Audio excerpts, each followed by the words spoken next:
වුණොත් ওই link එකෙන්ම log වෙන්න. මම කියා හිටියේ දැන් අපි මේ මෙන්න මේ ගානේදී හොයන්න ඕන විචලතාව. සම්මත අපගමනයේ විචලතාවය තමයි හොයන්න ඕනේ. එහෙනම් සම්මත අපගමනයයි විචලතාවය හොයන සූත්‍ර දෙකක් මම කියන්නම්. සම්මත අපගමනය කියන එක හොයන්නේ SD සමානයි වර්ගමූල ලකුණ සිග්මා x ඍණ x බා වල වර්ගය බෙදීම n. ෆ්‍රීකවන්සි එකක් අර නිතර අර ඉස්සෙල්ලා අපි දැන් මේ f එකක් f තීරුවක් හදාගත්තොත් එහෙම මේ ස්ටෑන්ඩඩ් ඩීවියේෂන් එක හොයන්නේ සිග්මා f x ඍණ x බාවල වර්ගය බෙදනවා සිග්මා f වලින්. දැන් මේ ගානට අනුව මේ තියෙන්නේ x තීරුව. a ගේ x තීරුව. මේ තියෙන්නේ b ගේ x තීරුව. එතකොට x තීරුවේ ඇවිල්ලා කීයද? x 3 4 3 4 3 4 6 4. x බා හොයන්නේ x බා කියන්නේ මධ්‍යයන්නේ. x මධ්‍යයන්නේ මේ වගේ සංඛ්‍යාතය තියෙන වෙලාවක මධ්‍යයන්නේ හොයන්නේ 4යි 3යි 7යි. සමහරක් කෙනෙක්ට හිතෙන්න පුළුවන් මේකේ ෆ්‍රීකවෙන්සි එකක් තියෙනව නේද කියලායි. 3 දෙපාරක් යෙදිලා 4 දෙපාරක් යෙදිලා එහෙම තියෙනවනේ. 4 3 පාරක් යෙදලා තියෙනවනේ. හරි එහෙම ඒ සූත්‍රයට හැදුවත් එකම x බා එකක් තමයි එන්නේ. උත්තරයක් තමයි එන්නේ. හැබැයි මේකෙදි අපිට ඊළඟ ලේසි අර f තීරුවක් හදන්න නැතුව 4යි 3යි 7යි මේ ටික එකතු ආව 24ක් 24 බෙදීම තියෙනවා n කියන්නේ 6යි. එතකොට උත්තරය ඇවිල්ලා 4යි. මෙතන ඊට පස්සේ මෙතන ආන්සර් එක එනවා අපි හදා ගන්න ඕනේ. එතකොට මෙතන තීරුවක් x තීරුව හරි x ඍණ x බාවල ඒකේ වර්ග තීරුව. එතකොට x කියන්නේ කීයද? 3යි. එතන 3යි. ඍණ x බා කීයද? 4යි. ඒ එන සංඛ්‍යාවේ වර්ගය. එතකොට 3 ඍණ 4 1යි ඍණ 1යි ඍණ 1ේ වර්ගය ඇවිල්ලා ධන 1යි. මෙතන උත්තරේ ධන 1යි.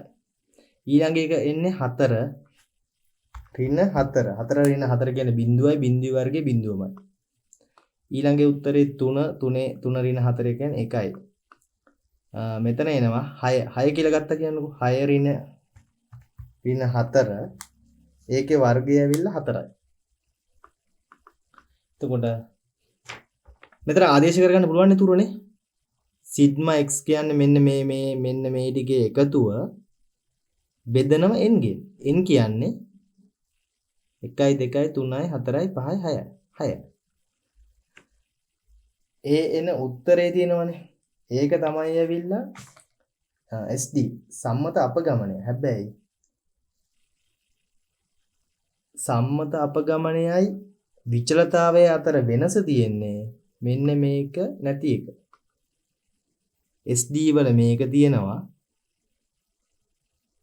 විචලතාවයේදී වර්ගමූල ලකුණු නැහැ. වර්ගමූල ලකුණු අයින් කරන්න නම් මේ එන උත්තරේ වර්ගකනේ විචලතාවය. එතකොට දැන් මේකට උත්තරේ නිකමට හිතන්න නිකන් උත්තරේ 6 ආවනම් වර්ගමූල ලකුණත් එක්ක නිසානේ 6 ආවේ. හැබැයි අපි විචලතාවය හොයද්දී විචලතාවයේ සලකුණ මෙන්න මේක. අපි මම මේකට වෙන පාණි. විචලතාවය හොයනවා නම් විචලතාවය මේකේ විචලතාවය හොයන්න 6 වර්ගය. 6 වර්ගය ඇවිල්ලා 36.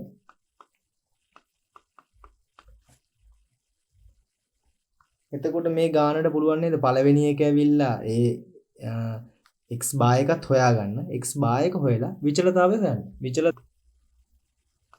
I Q R IQ එක හොයන්නේ Q3. ඒ කියන්නේ අර චතුර්ථක Q3න් අඩු කරනවා. සෝරි මෙතන අඩු කිරීම හොඳයි. අඩු කරනවා Q1.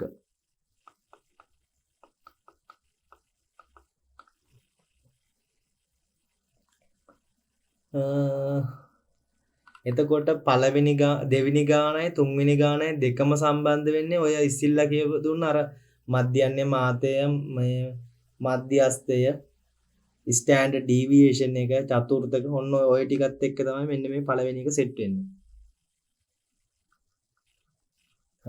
හතරවෙනි ගානට ගියොත් හතරවෙනි ගානේ කියන්නේ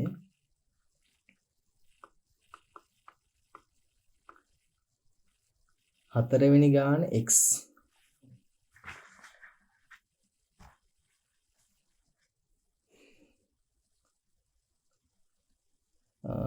මෙතන data වාගයක් තියෙනවලු x y කියලා exam mark එකකුයි performance එකයි on the midterm xy පළවෙනි එකෙන් කියන්නේ draw the මේ sketcher plot for the above data මේකෙන් කියන්නේ අර 20 38 කියලා කියන්නේ. ඔයාලට මතකද දන්නේ ඒක තමයි පළවෙනි එකෙන් අඳින්න කියලා කියන්නේ. ඒක මට මතක විදිහ නම් මෙන්න මෙහෙම එන්නේ. මෙතන y අක්ෂය මේක x අක්ෂය. එතකොට y අක්ෂයයි x අක්ෂයයි තියෙනනේ. මෙතන x අක්ෂය y අක්ෂය. මෙතන අපි ගන්නවා දෙකෙන් දෙකට. 2 4 6 8 10 12 20 ඒ කියන්නේ 2 4 කියන්නේ 20 40 එහෙම යන්නේ 60 80 එහෙම යන්නේ ඊට පස්සේ මේ පැත්තට එනවා 20 40 60 ඒ විදිහටම එතකොට x වල 92යි නිකන් ඒක දල මේකක් තමයි මෙතනට අවශ්‍ය කරන්නේ 80 මෙතන 100නේ එතකොට x වල 92යි 60 80 90 මෙතන 100නේ. එතකොට මෙතනින් 90 මේ කෙලින් උඩට ආවා. හරිද? 92නේ 92 x වල 92 මෙතන ඉඳලා වගේ 90 මෙතන නම් මෙතන ඉඳලා වගේ 92 මෙතනට ආවා. y තීරු 96යිනේ. එතකොට 80 90 96 මේ ගාන. මෙන්න මෙතන ලකුණු කරන ඩොට් එකක් තියෙනවා. ඒ වගේ මෙහෙම ඩොට් කීපයක් තමයි එන්නේ. එතකොට ඕක විසිරීලා තියෙන විදිහත් එක්ක අනුව තමයි අපි ඔය මේ තීරණ ගන්න සීන් එකක් තමයි මේ පාඩමේදී කරන්නේ. ඒකේ තියරි පැත්ත ගොඩක් තියෙනවා. මෙන්න මේ වගේ පොඩි තිත් ටිකක් තමයි මේකට එන්නේ. සිග්මා y සමානයි na ධන b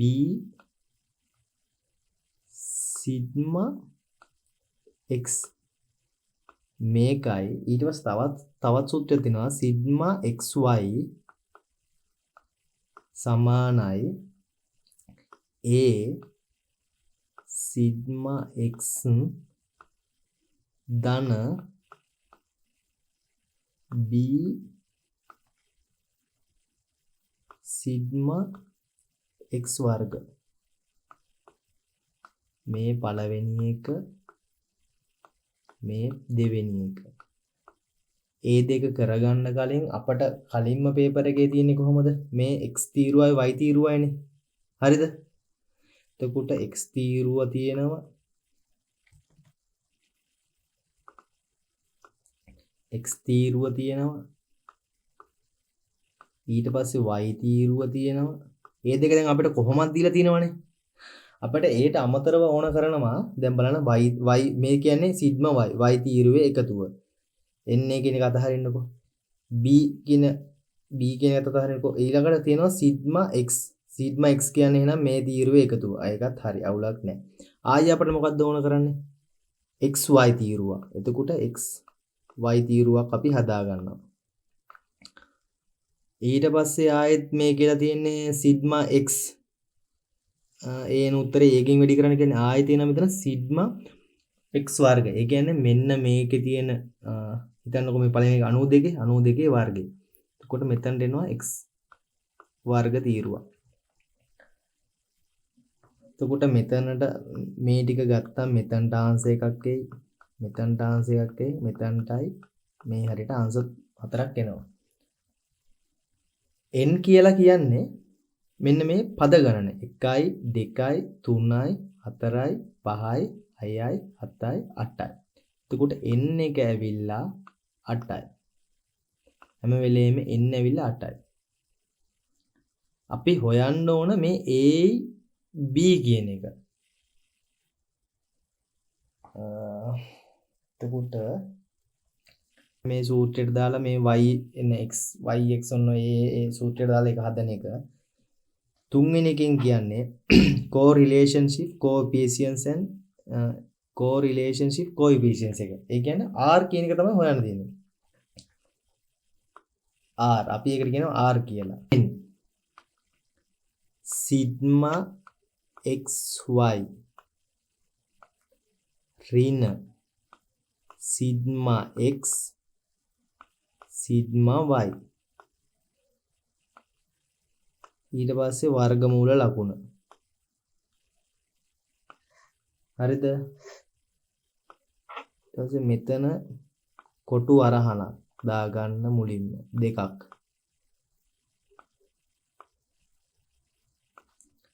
පළවෙනි එකේ එනම ආයෙත් n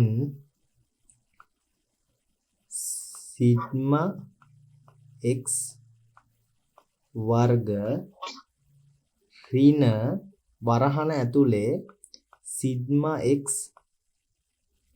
වරහන වහලා වර්ග. මෙතන එනවා n මෙතන sigma x වර්ගනේ. එහෙනම් මෙතන එනවා sigma y වර්ග. ඍණ sigma y ගේ එකතුවේ වර්ගය. මේක තමයි මෙන්න මේ relation coefficients එක හොයන සූත්‍රය මෙන්න මේක. එතකොට මේ සූත්‍රය අනිවාර්යෙන් මතක තියාගන්න වෙනවා. අපි මේක y තීරුව ඕන. ඒ දෙකම දීලා දිනවනේ. xy තීරුවක් ඕන. xy. ඊට පස්සේ එනවා ආයේ x වර්ගවල x වර්ග තීරුවක්. y වර්ග තීරුවක්.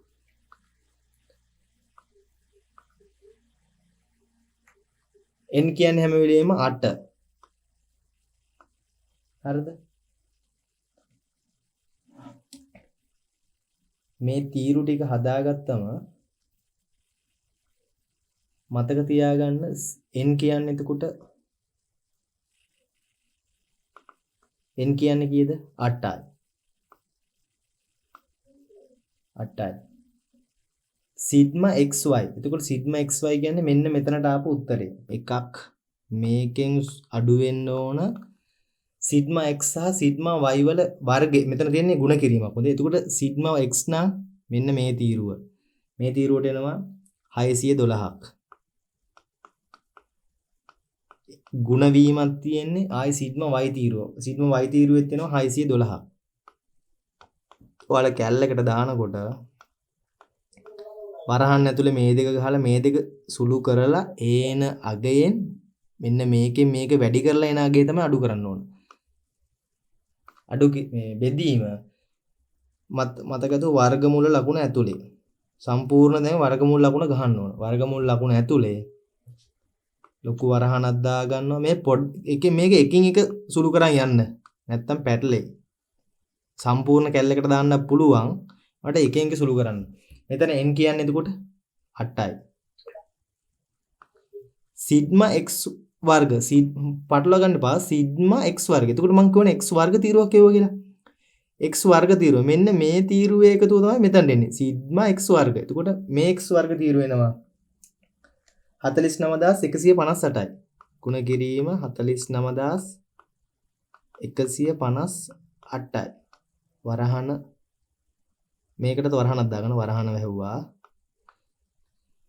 එතකොට ඒකෙන් අඩු වෙනවා sigma x ගේ වර්ගය. sigma x බලන්න ඕනේ. sigma x කියන්නේ මෙන්න මේක.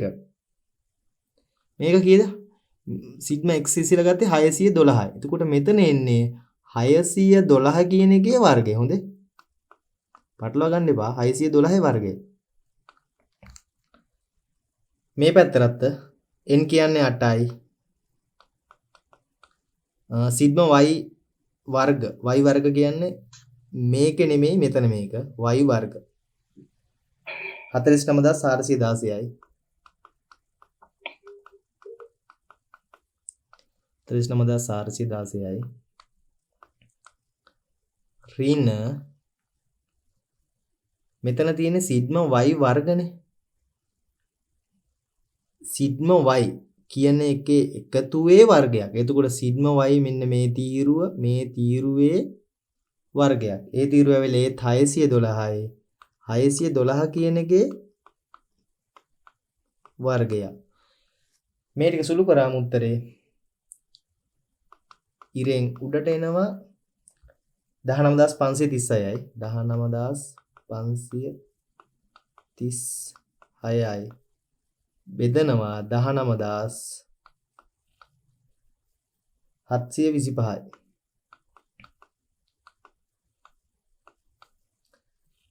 දශම බිංදුව 2යි මේ උත්තරේ එතකොට අර coefficiency relationship එක එනවා නෑ correlation coefficiency එක එනවා. ඒ කියන්නේ r එනවා r කියන එක එනවා 0.904ක්. එතකොට මේක තමයි ඔය හතරවෙනි එකෙන් අහන්නේ. හතරවෙනි එකෙන් කියන්නේ the demand of the production is above the 10 month and has been recorded as below. මේ රෙකෝඩ් එකක් දීලා තියෙනවා. මාස 10ක් තියෙනවා. අපේ ඉල්ලුම ඩිමාන්ඩ් එක තියෙනවා මෙච්චර. අපිට කියනවා for the above calculation 3 month moving average. මේකට කරන්න ඕන මුලින්ම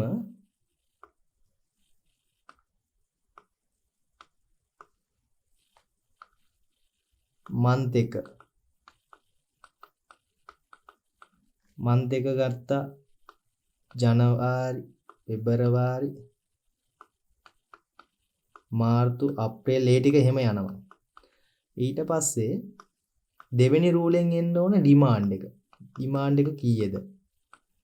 ඩිමාන්ඩ් එක එනවා මෙතන 300යි. ජනවාරි වල 300යි. මෙතන 301යි. මෙතන 275යි. 288යි. 322යි. දැන් අපෙන් අහන්නේ මොකද්ද? calculate 3 month. මාස 3ක් කරගෙන ඒකේ ඇවරේජ් එක හොයන්නලු. එතකොට මාස 3ක් කිව්වම මෙන්න මෙතන පළවෙනි මාසේ, දෙවෙනි මාසේ, තුන්වෙනි මාසේ.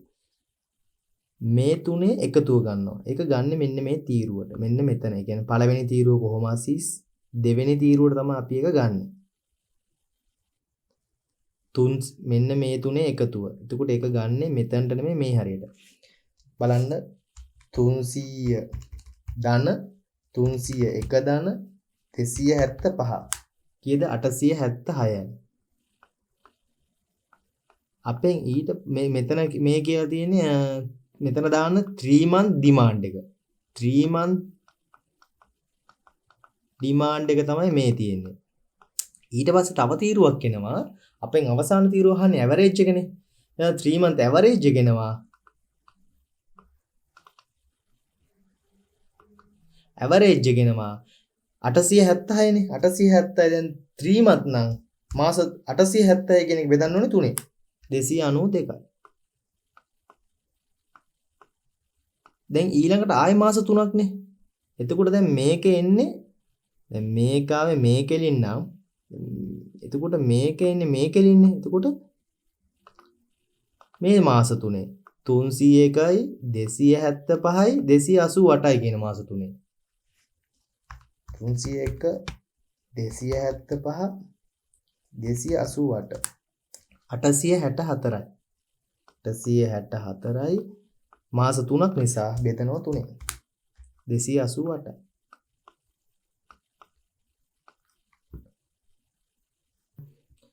මේ විදිහට තමයි ඒ ගාන යන්නේ. ඒ කියන්නේ මේ ලකුණු ටිකත් අවුලක් නැතුවම ගන්න පුළුවන් දර්ශකාංග. හොඳ. පළවෙනි එකෙන් කියන්නේ සාමාන්‍ය ප්‍රයිස් ඉන්ඩෙක්ස් එකනේ. එතකොට ප්‍රයිස් ඉන්ඩෙක්ස් එක කියන එක එකක් තියෙනවා ප්‍රයිස් ඉන්ඩෙක්ස් එක තියෙනවා ඊට පස්සේ ක්වොන්ටිටි ඉන්ඩෙක්ස් එක තියෙනවා. මේ ගාන ප්‍රයිස් එකක් දීලා තිනවා ක්වොන්ටිටි එකක් දීලා තිනවා. සාමාන්‍යයෙන් මේ වගේ ගානක පාදක වර්ෂයක් තියෙනවා. එතකොට මම මේ තියරි ටික කියන්නම් මුලින්ම ප්‍රයිස් ඉන්ඩෙක්ස් එක. ප්‍රයිස් ඉන්ඩෙක්ස් එක එන්නේ සමානයි මේක සමීකරණයක් තියෙනවා. P1 බෙදීම P බිඳුව ගුණ කිරීම 100. මේ තමයි ප්‍රයිස් ඉන්ඩෙක්ස් එක. හොඳේ. එතකොට ඊළඟ මේකෙම මම කියනවනම් ප්‍රයිස් ඉන්ඩෙක්ස් එකේ මේ P1 කියන්නේ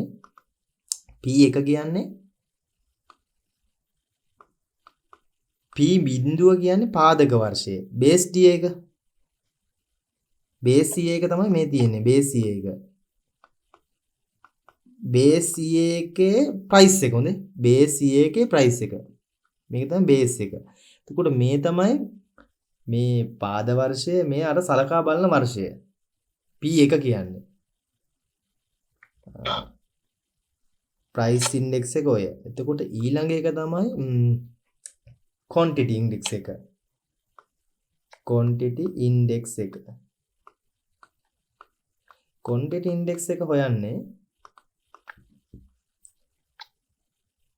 ක්වොන්ටිටි නම් Q. Q1 බෙදීම Q බිඳුව ඒක වැඩි කිරීම 100. මේක හරි ලේසියි. මොකද මේ සූත්‍රය හරි ලේසියි. ඇයි? Q1 බෙදීම Q බිඳුව පහලට ගන්නවා බේස් 1 උඩට ගන්නවා මෙතනට ගන්න පාදක වර්ෂය මෙතනට ගන්න අර අනිත් සලකා බලන මේ ඒක සලකා බලන වර්ෂය මෙතනට ගන්න. මේ ගානේදී අපි දැන් P1 Q1 කියලා නෙවුවේ.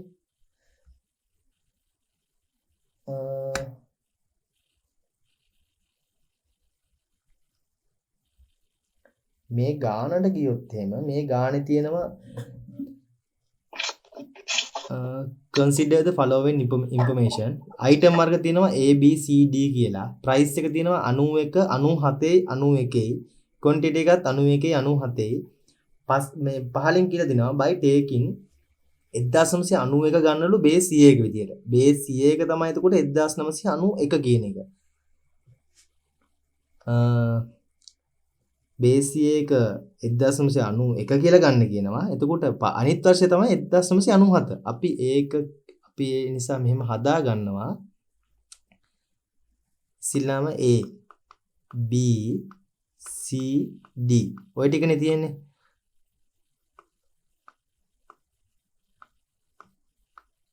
පළවෙනි එක මොකද්ද? අපිට දැන් ඕන කරනවා P1 හෝන P බිඳුව ඕන.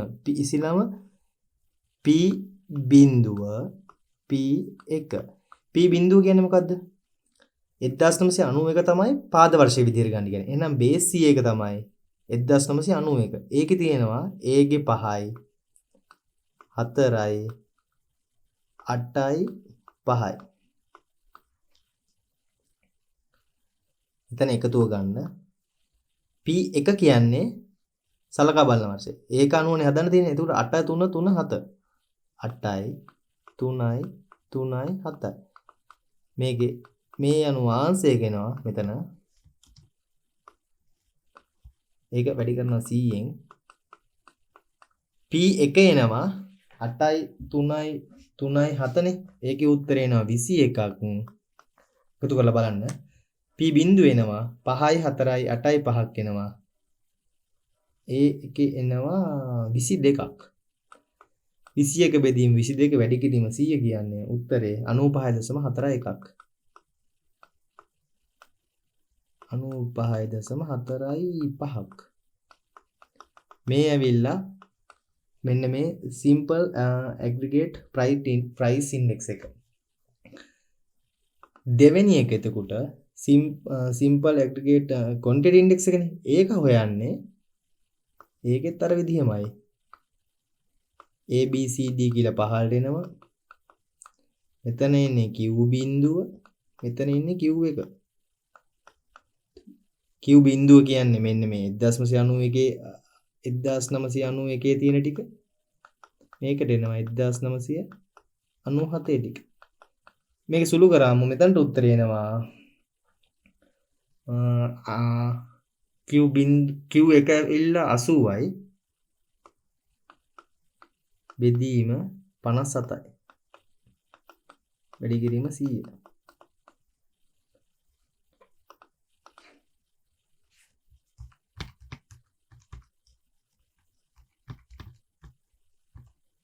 එකසිය 40යි 0.35ක්. අවුලක් නැහැ නේ? ඔව් අවුලක් නැහැ. හරි. දැන් ඊළඟට දැන් මේ ඇවිල්ලා මේ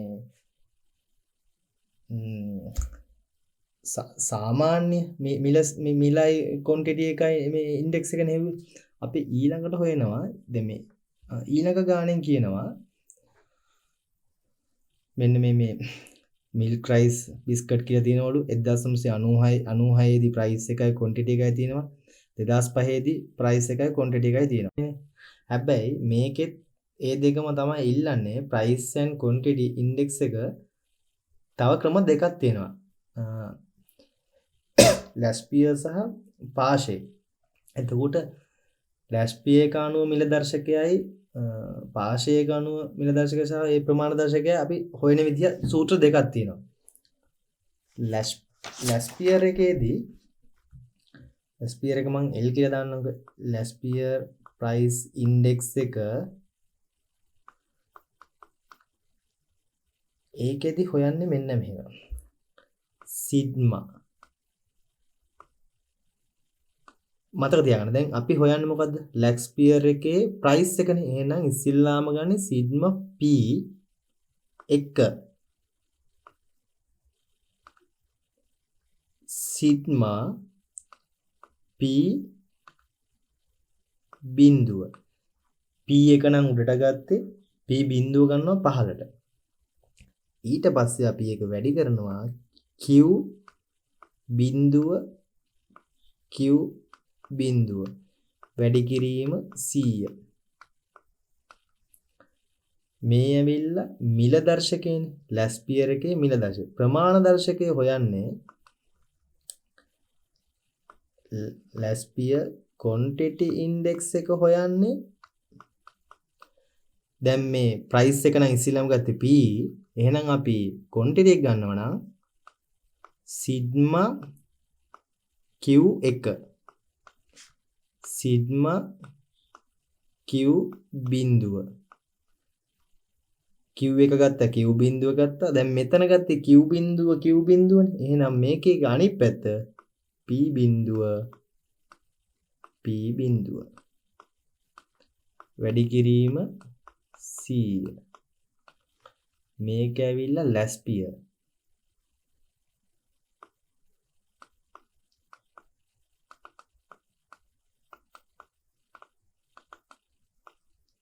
මේක ලැස්පියර්. එතකොට ඕකේ තවත් එකක් තියෙනවා දැන් මේ පාෂය කියන එක. එතකොට පාෂය කියන එකේ හොයන්නේ ඒකෙත් මිල දර්ශකය. පාෂේ ප්‍රයිස් ඉන්ඩෙක්ස් එක. ඒක හොයන්නේ සිග්මා ප්‍රයිස්නේ. එහෙනම් ඒකෙත් ගන්නවා P1 සිග්මා P බිඳුව. අරකේ අපි ගත්තේ මොකද්ද? Q බිඳුව P බිඳුවනේ. කියන්නේ P නම් Q ගත්ත Q බිඳුව මේ මෙතනත් Q බිඳුවනේ. එහෙනම් මේකෙදි ගන්නේ Q1 පාෂේ වල Q1 වැඩි කිරීම 100 දැන් මේකේ මේ පළවෙනි එකේ මේ ටිකමයි දෙවෙනි දැන් ලැස්පියර් එකයි පාර්ශය එක අතර වෙනස තියෙන්නේ ලැස්පියර් එකේ Q බිඳුව වුණා මේකේ P එක වුණා Q එක වුණා Q එක වුණා මේකේ Q බිඳුව වුණා මේකේ Q එක වුණා දැන් පාර්ශය එකේ quantity index එක එනවා sigma Q1 sigma Q බිඳුව අරක ගත්තේ මොකද්ද P බිඳුවනේ ප්‍රමාණකයේදී මේකට එද්දින් වෙනවා P1 වැඩි කිරීම 100 P1 වැඩි කිරීම 100 ගාණේදී අපි කරන්න ඕන ගාණේදී අපි කරන්නේ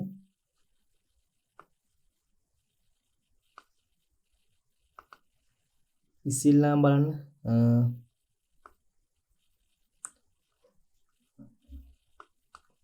P බිඳුව ඊට පස්සේ අපට තව තීරුවක් ඕන Q බිඳුව ඊට පස්සේ P1 Q1 P බිඳුව කියන්නේ මොකද්ද P කියන්නේ ප්‍රයිස් එක බිඳුව නම් බේස් එකේ මෙතන බේස් එක කියන්නේ 1.96 කියනවා 96 බේස් එකේ 96 ප්‍රයිස් එක ඇවිල්ලා 272යි ඊළඟ එක 40යි ඊළඟට 100යි Q බිඳුව ඇවිල්ලා 1.96 නේ බේස් එක එහෙනම් මේ Q 1.96 Q 8යි 15යි 12යි P1 ඇවිල්ලා 325යි 85යි 130යි එතන ඇවිල්ලා 12යි 24යි 18යි දැන් මේ හරියෙන් තීරුවක් හදනකොට බලන්න අපිට ඕන P1 Q බිඳුව තීරුවක් ඒකට අපි ගන්නවා P1 Q බිඳුව ඒක හොයන්නේ කොහොමද P1 කියන්නේ මේක Q බිඳුව කියන්නේ මේක එතකොට මේකෙන් මේක වැඩි කරලා එන උත්තරයක් ගන්නවා මෙතනට ඒ ටිකේ ඔක්කොගෙම එකතු වෙනවනේ ඒක ලියා ගන්නවා මේ හරි ඒකට තමයි කියන්නේ සිග්මා P1 Q බිඳුව කියලා මේ තියෙන සිග්මා P1 Q බිඳුව දැන් අපි ඒක හොයාගත්තා ඊට පස්සේ කියන P බිඳුව Q බිඳුව හොයන්න කියලා එතකොට අපි ආයෙත් මේක ගන්න ඕනේ P බිඳුව Q බිඳුව P බිඳුව Q බිඳුව කියන්නේ මේකෙන් මේක වැඩි කරලා එන උත්තරේ එතකොට ඒකත් මෙන්න මෙතනට එන්න මේ මෙතනට ඒකට තමයි කියන්නේ සිග්මා P බිඳුව Q බිඳුව කියලා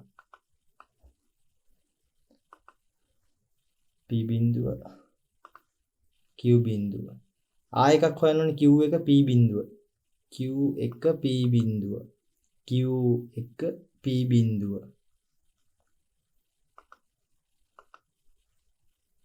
Q බිඳුව P බිඳුව Q බිඳුව P බිඳුව මේකමනේ එතකොට ප්‍රශ්නයක් නැහැ වෙනසක් වෙලා නැහැනේ මේක ආයෙ නම් හොයන්න ඕනේ නැහැ මෙතනටත් මේ අවශ්‍ය විදිහට හොයලා දිනව නම් ආයෙ අවශ්‍ය නැහැ නැත්තම් අලුතෙන් ආයෙ හොයා ගන්න ඕනේ ඉන්ඩෙක්ස් මේ දෙක වැඩි කරලා ඒකේ තමයි එකතුවක් කියලා කියන්නේ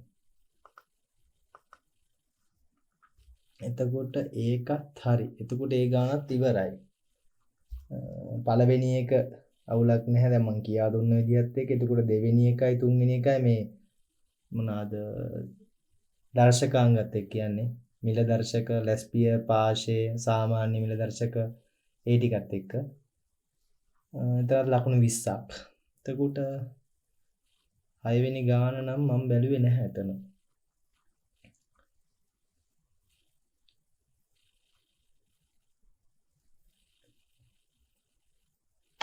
ගානයි එකට P x කියන එක සමාන වෙනවා එකට. හැම වෙලෙම එකට සමාන වෙන්න ඕන. හරිද? එතකොට පළවෙනි මේ px පැත්තේ කීයක් තියෙන්නේ? 0.1 ධන 0.26 එකතු කිරීම. ඊට පස්සේ තියෙන්නේ 4ද මෙතන 4 වෙන්න බෑ.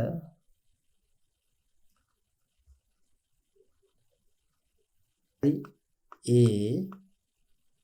ධන 0.14යි ධන a කියන්නේ 1යි.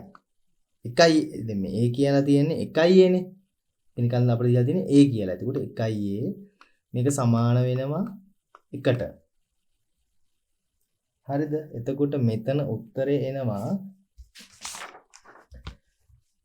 0.1 ධන 0.26 ධන මේ 4 ගන්න එපා ඉස්සෙල්ලාම. ඊට පස්සේ ආයෙනවා 0.1 sorry 0.14 ධන ඊට සාය එකනේ. ඒ ටික එකතු වෙනවා 0.5යි. මෙතන තියෙන 4යි මෙතන තියෙන 1යි. එතකොට 5යි a ධන 0.5යි සමානයි 1යි. බලන්න අයවලා 0.1 ධන 0.26 ධන 0.14 ධන එච්චර 0.14. එතකොට එනවා 0.05යි. මෙතන 5යි 4යි මේ එකයි එකතු 5යි සමානයි. එතකොට 5යි ධන 0.5යි සමානයි 1යි. ඊට පස්සේ මෙතන 5යි a සමානයි 1 මේ ධනයක මෙහෙට්ටාම ඍණ 0.5යි. එතකොට 5යි a සමානයි 0.5යි. එකෙන් 0.5 කඩු වුණාම 0.5යි. ඊට පස්සේ අපි a විතරක් හොයාගන්න ඕන නිසා a සමානයි 0.5 බෙදීම 5. a සමානයි 0.5 බෙදීම 5 0.1යි. තේරුණාද? ඔක තමයි උත්තරේ. එතකොට හැම වෙලේම මේ පැත්ත එකට සමාන. ඊට පස්සේ අපෙන් අහනෝනේ expected value එක. ඒක හොයන්නේ ex ඒක හොයන්නේ ඒක සමාන වෙනවා mean එකට. ඒ කියන්නේ මධ්‍යන්නේ. mean එක කියන්නේ මධ්‍යන්නේනේ. සමාන වෙනවා මෙන්න මේ සූත්‍රෙදී sigma x sigma x px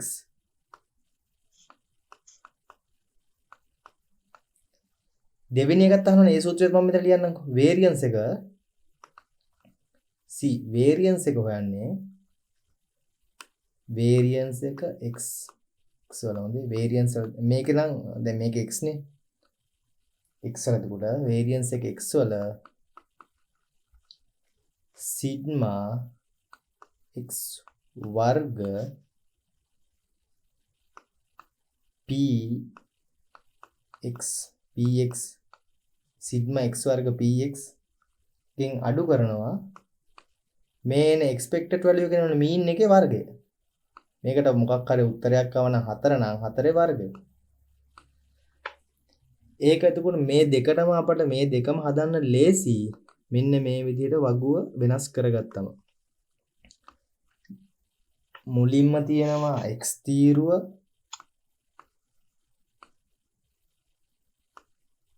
ඊට පස්සේ තියෙනවා px තීරුව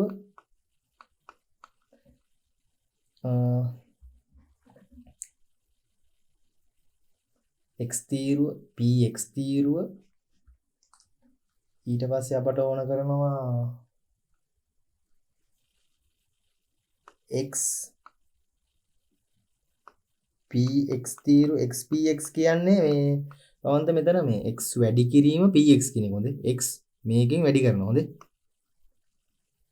ඔයාලට හදන් යදින් තේරෙයි ඊට පස්සේ ආයෙත් අපට ඕන කරනවා x වර්ග px තීරුව x වර්ග px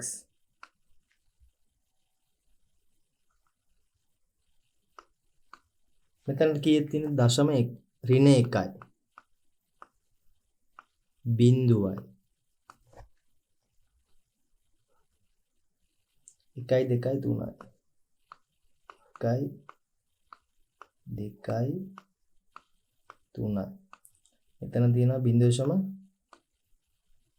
0.26යි දැන් මෙතන තියෙන්නේ 4යි ඒනේ අපිට ඒ වලට උත්තරයක් ආව කීයද 4 වැඩි කිරීම a කියන්නේ කීයද 0.1යි එතකොට උත්තරය ඇවිල්ලා 0.4යි හරිද ඒක ගත්තේදී අවුලක් නැහැනේ හරි බෑ ඊට පස්සේ 0.14යි තුන්වෙනි එකේ එනවා a කියන්නේ මෙතන 1යි එන්නේ 1යි a කියන්නේ 0.1 වැඩි කිරීම 0.1 0.1මයි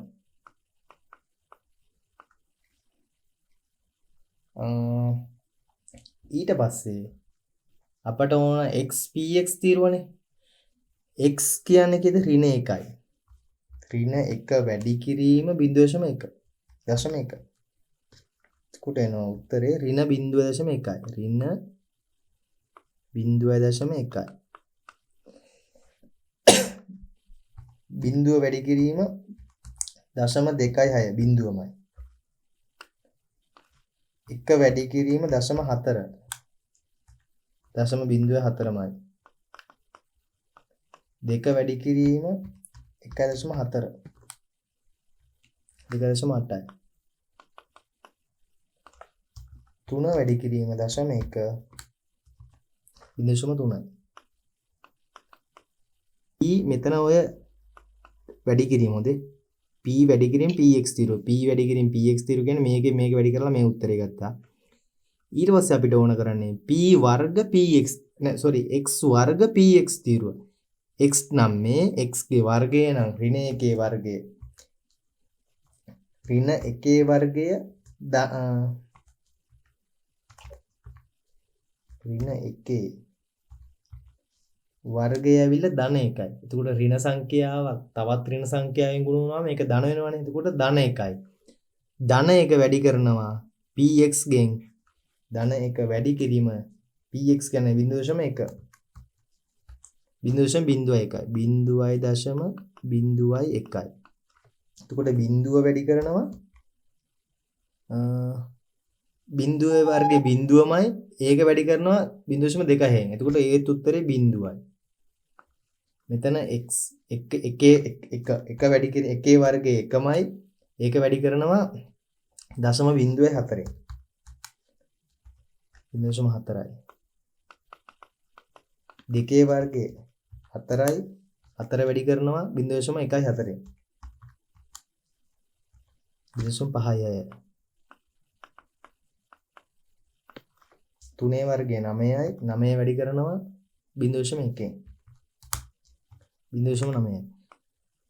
අපේ පළවෙනියට අහන්නේ sigma x ඒ කියන්නේ මේ expected value එකනේ.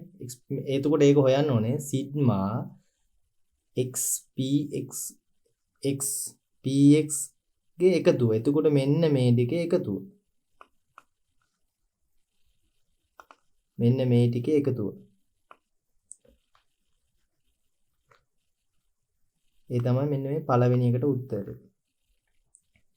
ඒ කියන්නේ එතකොට ඍණ 0.1යි ධන බිංදුවයි ධන 0.7 x වර්ග px x වර්ග px එහෙනම් මේක එකතු ඉස්සෙල්ලාම ගන්න ඕන. මෙන්න මේ ටිකේ එකතුව